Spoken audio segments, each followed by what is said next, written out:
I want to talk to you guys about something a little bit weird. This probably isn't the subject of discussion that you would have anticipated on this channel.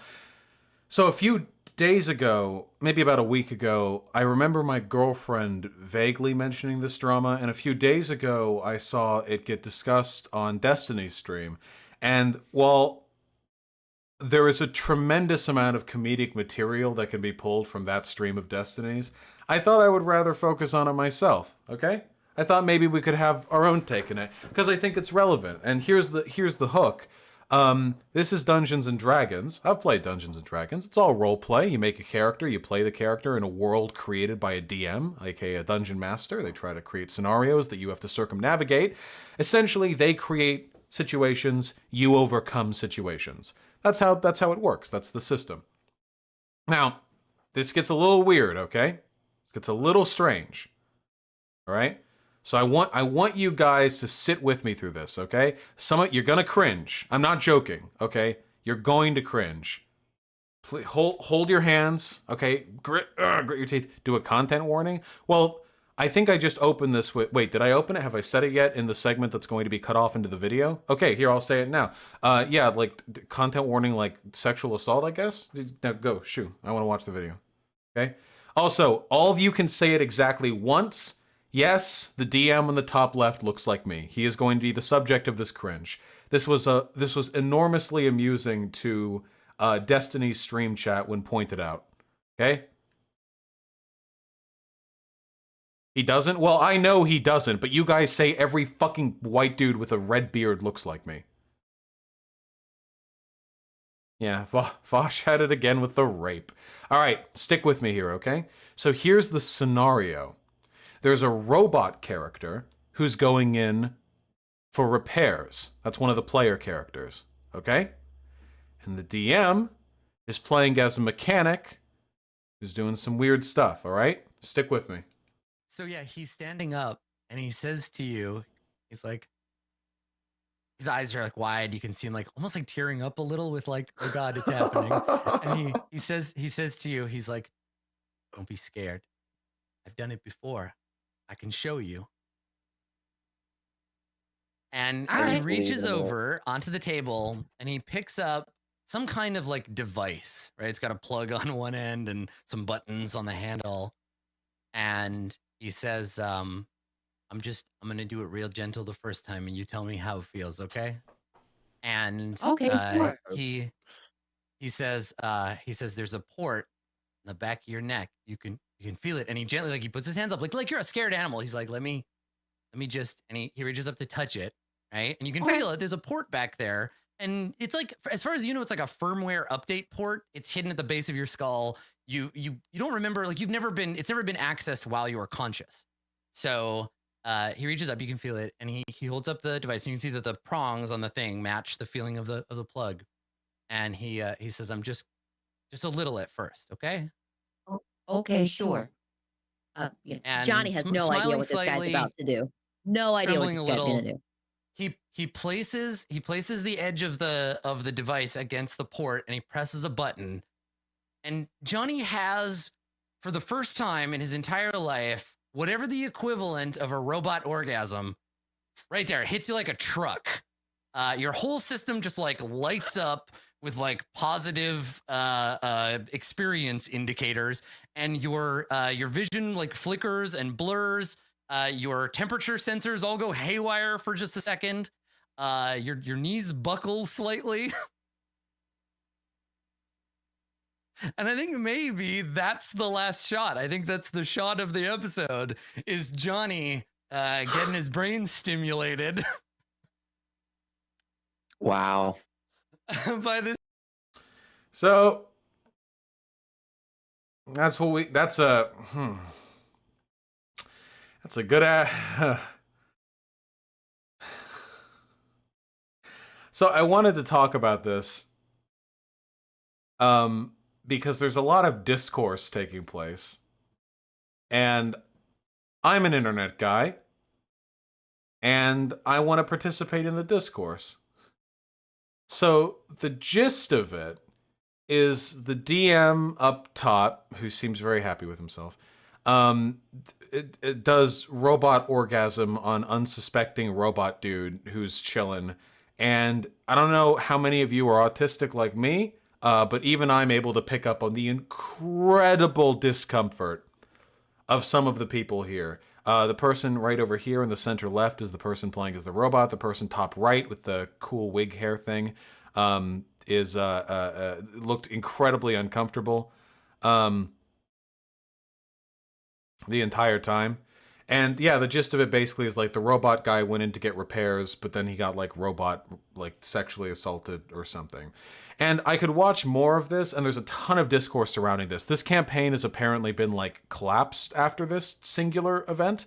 And the gist of it is that this person over here, the character's name is Johnny Collins, apparently, but this woman, the person playing the robot, said that the only reason she went through with it as a character is because their robot character would have no idea what's going on. So the situation we're in is where everyone feels uncomfortable about something, but it just kind of happens anyway.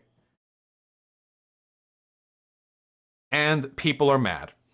Let's look at the comments. 50,000 viewers. Now that's a like to dislike ratio if I ever saw one, folks. On a fucking D&D video section. Jesus.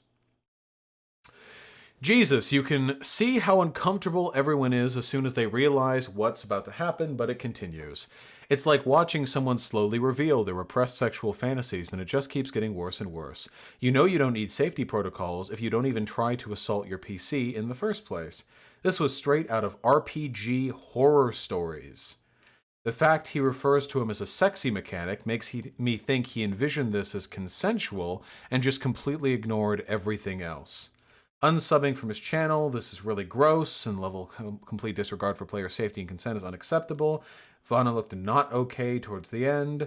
What a ride indeed. This is behavior I'd expect from a wannabe edgy 16-year-old incel. So, that's a lot. And, there's some discourse. I mean, like, the Twitter's on fire, at least proportional to the size of this D&D stream. Twitter is on fire. And I thought we could talk about it really quick. So I've played D&D plenty, and I DM. I always DM. I don't like playing as a character. I love DMing. And it's really, really, really important as a DM that you remember that your job is to make sure everyone has fun. You want to create compelling stories, but creating those compelling stories is always secondary to the ability to make everyone feel included. If it's a publicly broadcasted D&D campaign, as this one is, you also have to include the audience. Ultimately, it's a matter of creating interesting stories that everyone can get behind. So if you're doing something that people end up really uncomfortable with, you're being a bad DM, just flat out. It's like tautological. If people aren't enjoying what's happening, you're not doing a good job DMing. It's a little bit like BDSM. You know the rule in BDSM? Nominally, the dominant is in charge, but in reality, the submissive is in charge, because the dominant is not the one who sets the pace of the interaction, and it is the submissive who in almost all cases is the one who exercises the authority over how that intimate act takes place, how it ends, the level at which it goes on. It's complicated. Ultimately, yeah, I know tautology doesn't mean self-evident. You're right, I'm sorry.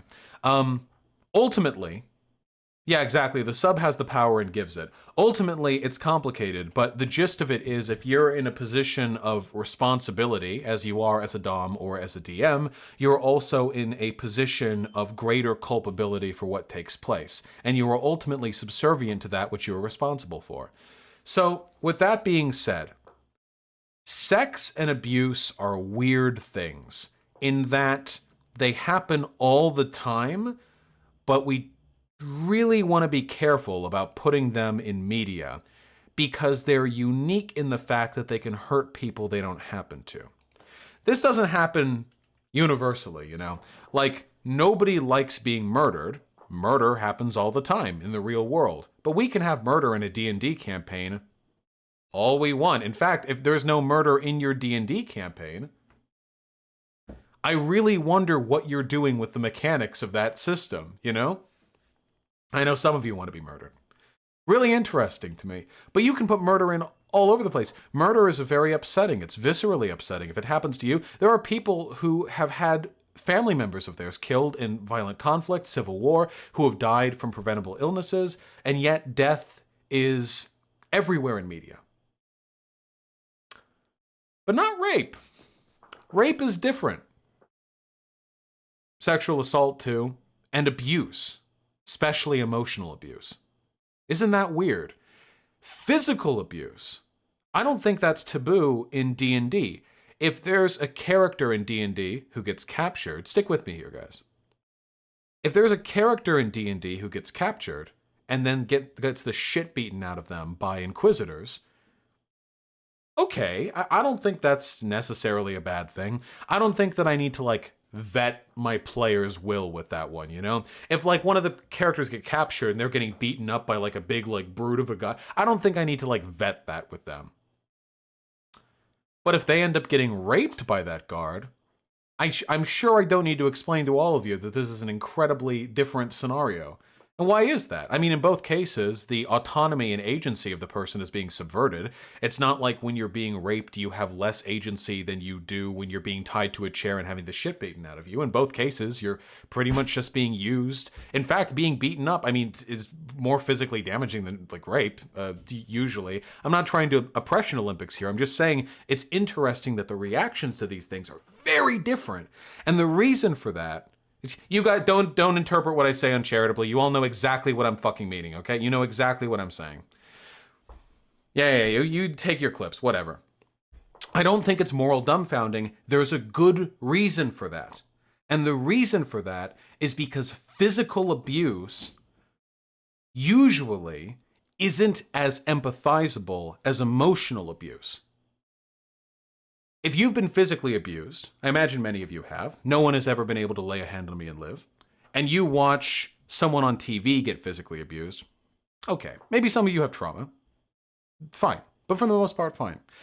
I imagine many of you have been raped or sexually assaulted, though, and I imagine, for those of you who have, you've probably had much more visceral reactions to the depiction of those sorts of things in media. Right? I mean, right? People don't normally watch a John McClane film and get triggered like during Die Hard because they've seen violence and blood before.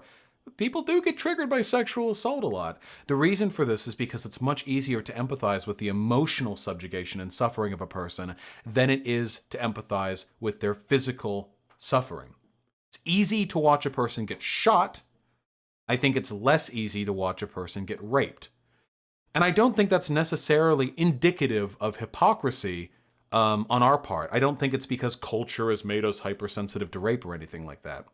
I think it's because there's a very peculiar type of agency, of abuse and of agency removal that is specific to certain forms of abuse. Here's another one. Here's another one.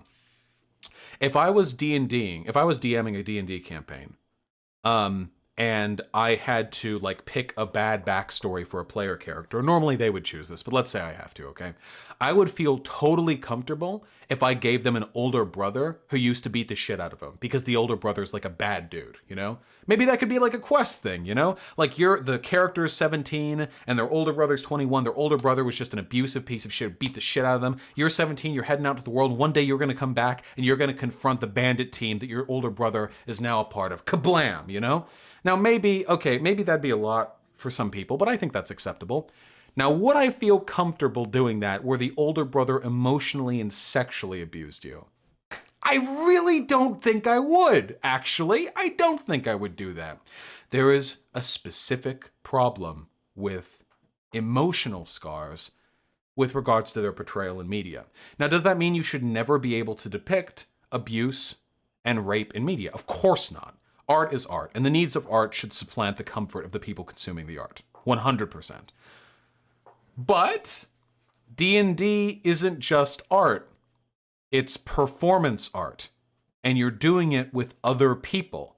And your goal isn't just to produce good art, it's to produce art that appeals to the people involved in that scene. And that's different. There are ways to implement it appropriately, though. If I may be hyper-specific for a moment, I have a long-standing Dungeons & Dragons campaign that I've been playing for 2.5 years with my friend group, girlfriend included. And in one of the earlier arcs, there was a character who was initially the scoundrel. He was a drow, so like a dark elf.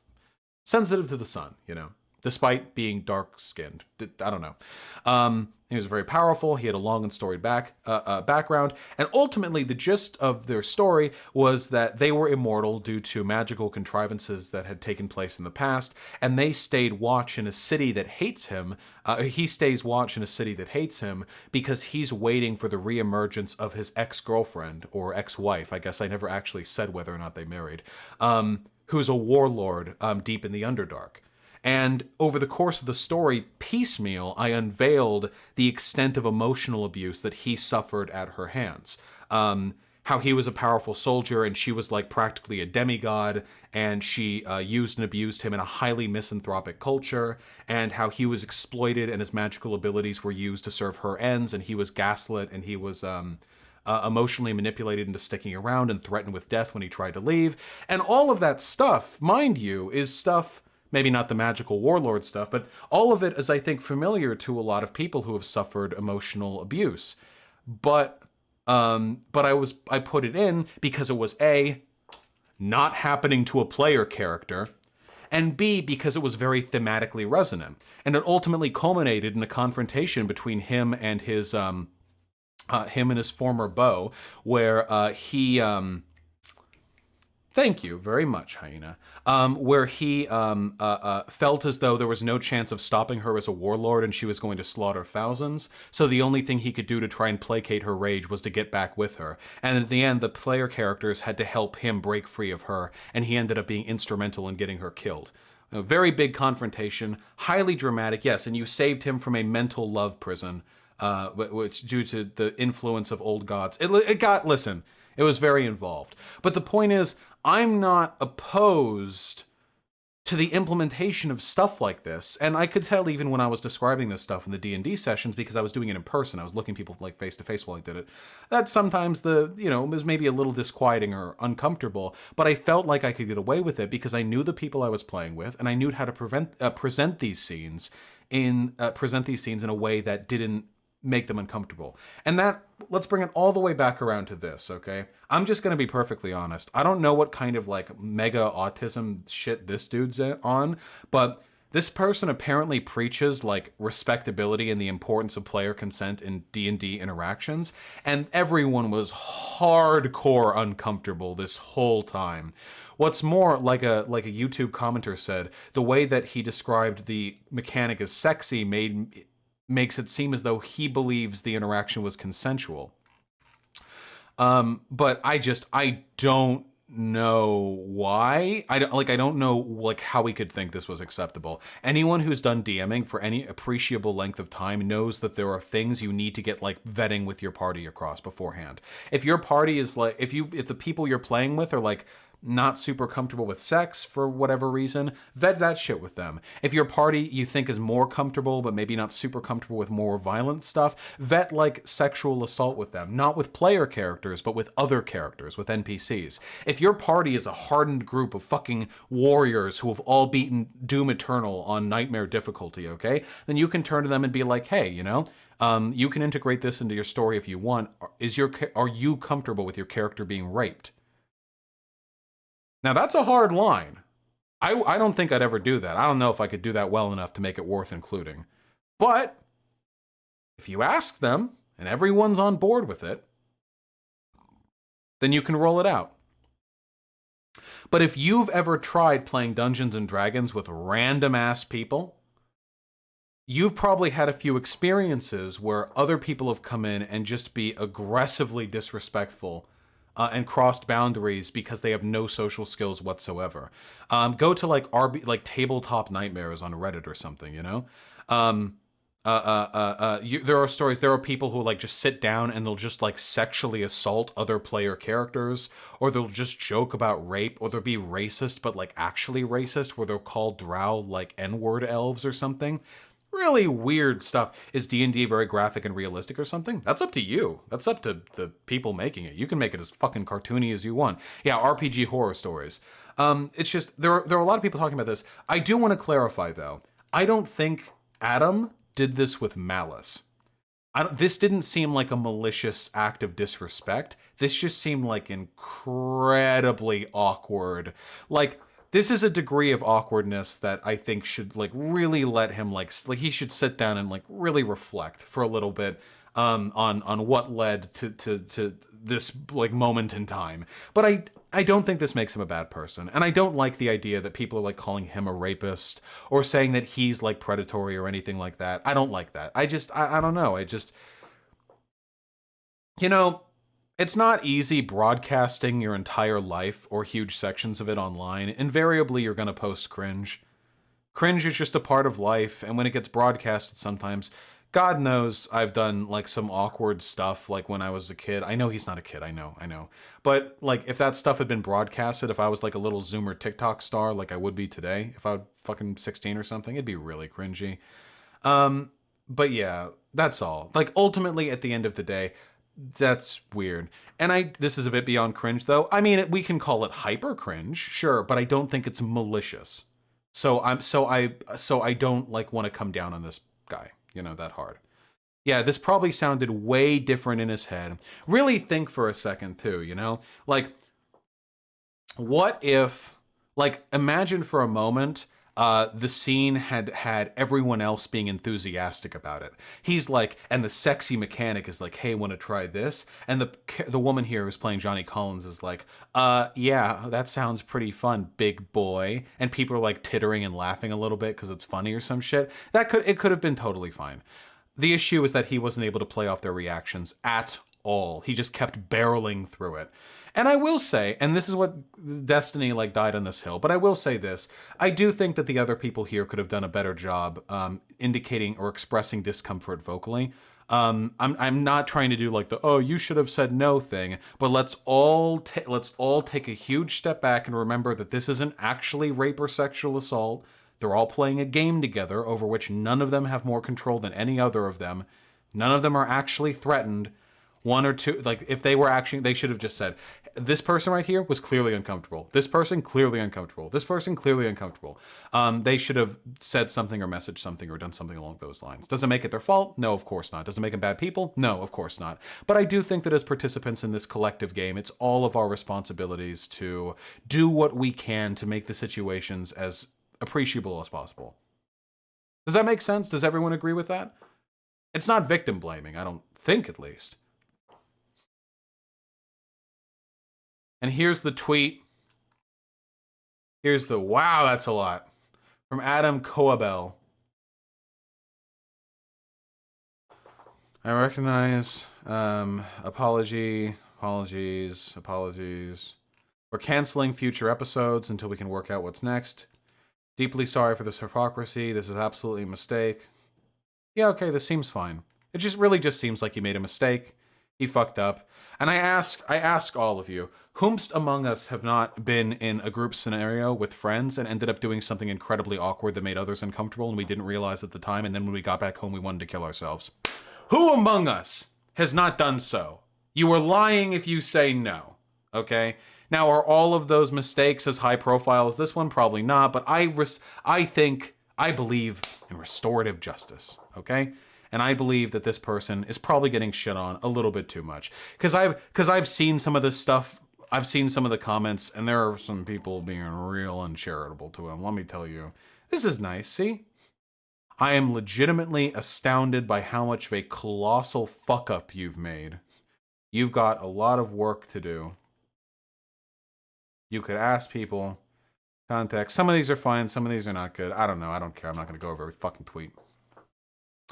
But yeah, so hopefully they're able to work that out. I hope that it isn't like too uncomfortable or awkward for all of them, like in the long run. Thank you, Fabian Cobalt. But one last thing I want to say. This is a hypocrisy that for a while made no sense to me. Why are people so fucking sensitive when it comes to rape, but not about murder? I mean, murder is worse than rape, no? I mean, we put people in jail for longer for it. Yeah, it has to be worse than rape, right? Murder is definitely worse than rape. I'm pretty sure. Yeah, there is a degree of intimacy surrounding rape that is not particular to murder. I'm not so sure. Okay, wait. Okay, never mind. I'm going to speak for my personal opinion, okay? Here's my personal opinion, all right? Okay?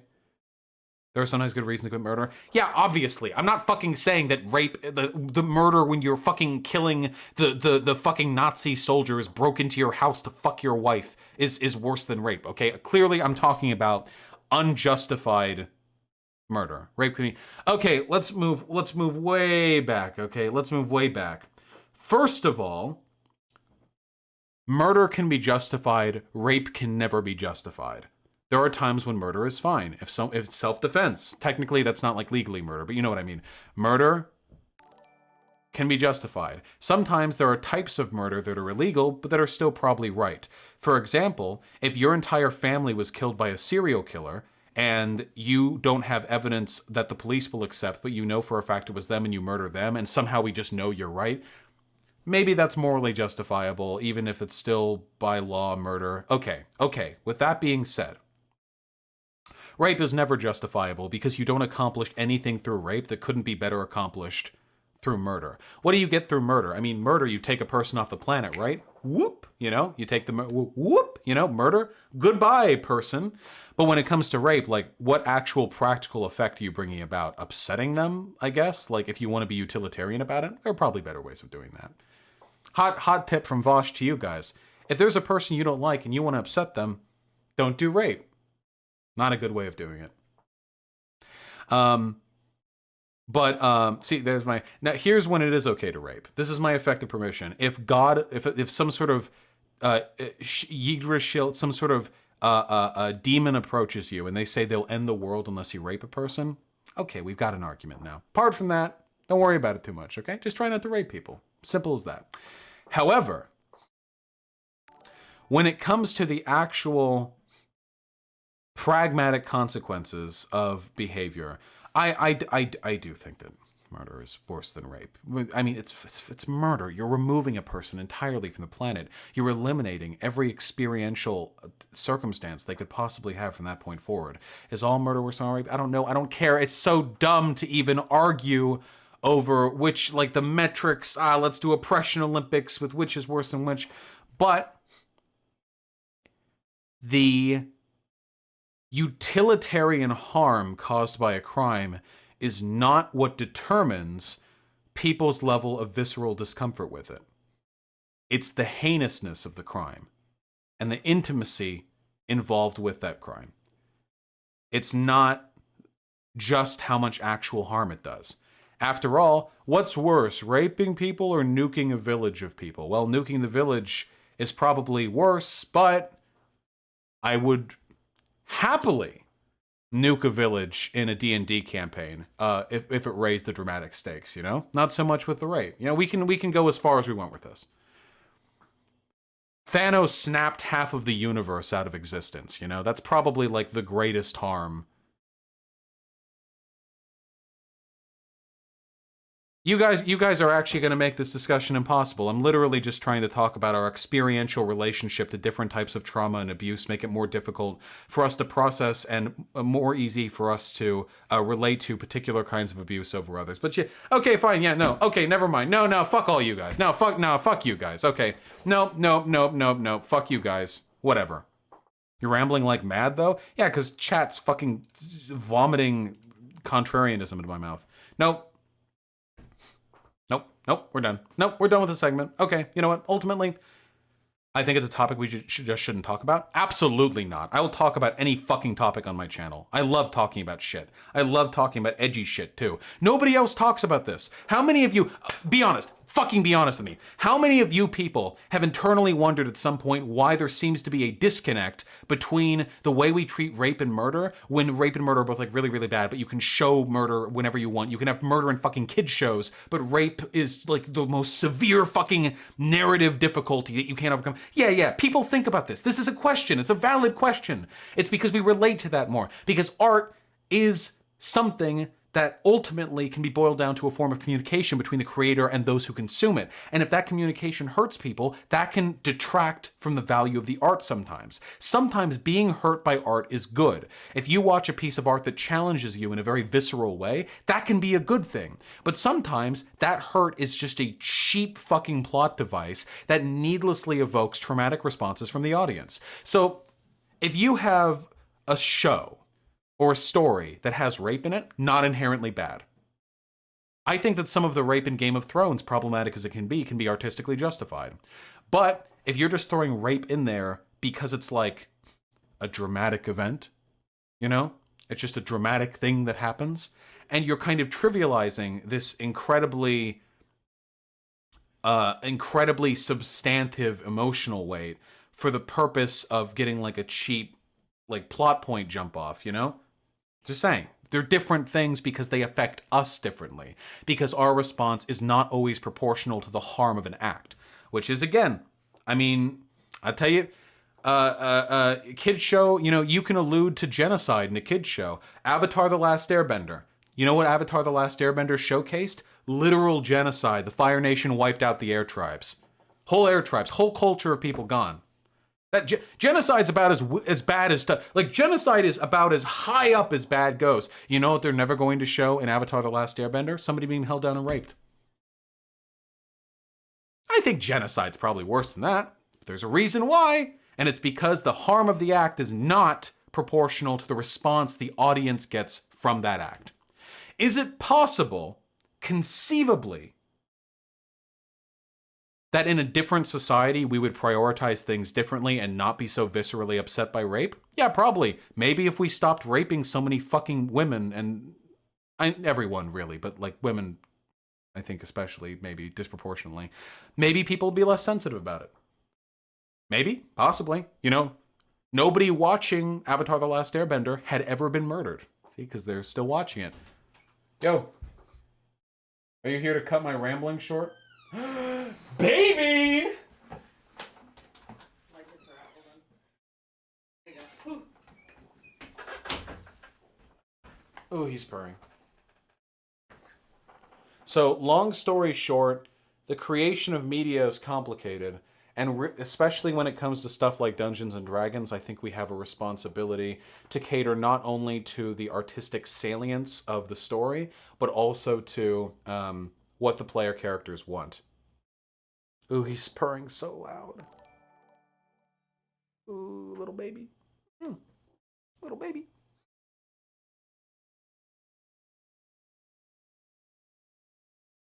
There are plenty of points where in my Dungeons and Dragons campaign, I have a really edgy, gritty world. Like, I try to realistically depict how political events would take place in my story, which means lots of people die horribly and meaninglessly, and cruelly, you know?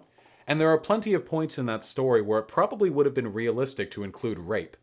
I mean, God knows that's happening. And I can clarify, Hyena, I mean, you're watching. There's like constantly, like, it's all happening, you know? But it's not a part of my story that I felt others would appreciate. And I felt there were other ways for me to convey that tone without actually invoking it.